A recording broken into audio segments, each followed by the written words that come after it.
how does Facebook ads work? So first of all, you've got published posts and unpublished posts. A published post is going to be something that you see on your Facebook feed.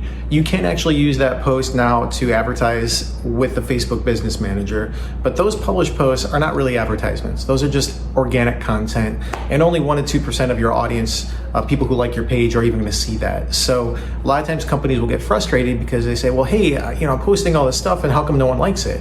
Well, it's because in 2018, Facebook made a huge change in their platform, and they said, we want to make money instead of letting these businesses post stuff for free. So you can go ahead, you can keep posting things on your Facebook feed or your Instagram feed, and not too many of your followers are actually going to like it because they don't see it.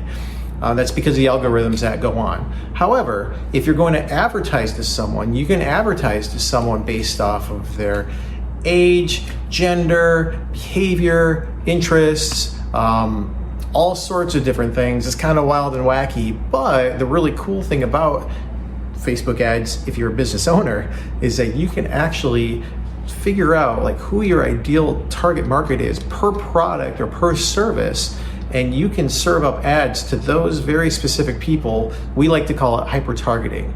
It's about how do you get in front of that ideal audience with the ideal product. And when you can do that, your cost to get that customer is so low and your return on investment is so high that it's nearly impossible for you to not continue to do Facebook advertising moving forward. We have some clients, they get a 3 or a 4 time return on ad spend, so you'll see stuff like 300% or 400% return on investment.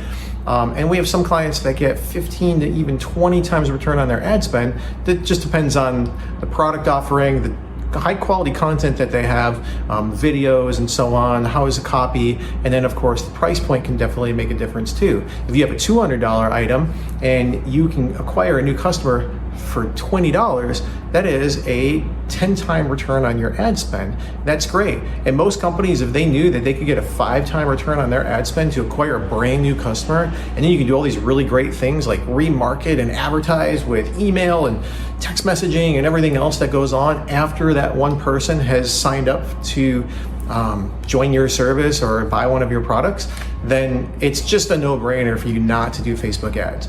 The problem is a lot of times people experience bad marketing companies or bad marketing with maybe someone that works for your office, and they don't really know what they're doing, and so they're just blowing money and you're not getting any type of return. Or maybe you've hired some kid out of college and they're going to be this really great expert and they're going to post stuff on Facebook and Instagram and it's going to be the best, but then no one buys anything. Again, that's because only 1 to 2% of your followers on your page will even see anything that you do.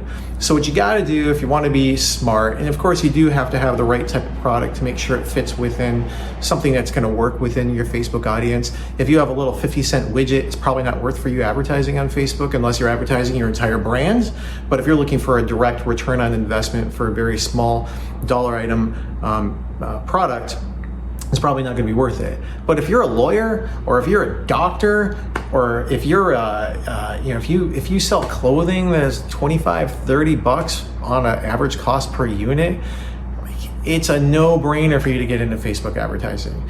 For instance, a lawyer, you could make $5,000, $10,000, $15,000 per client, and if it only cost you $25-30 to get that one client, how could you pass that up? That's how you need to look at Facebook advertising. How much is your customer worth?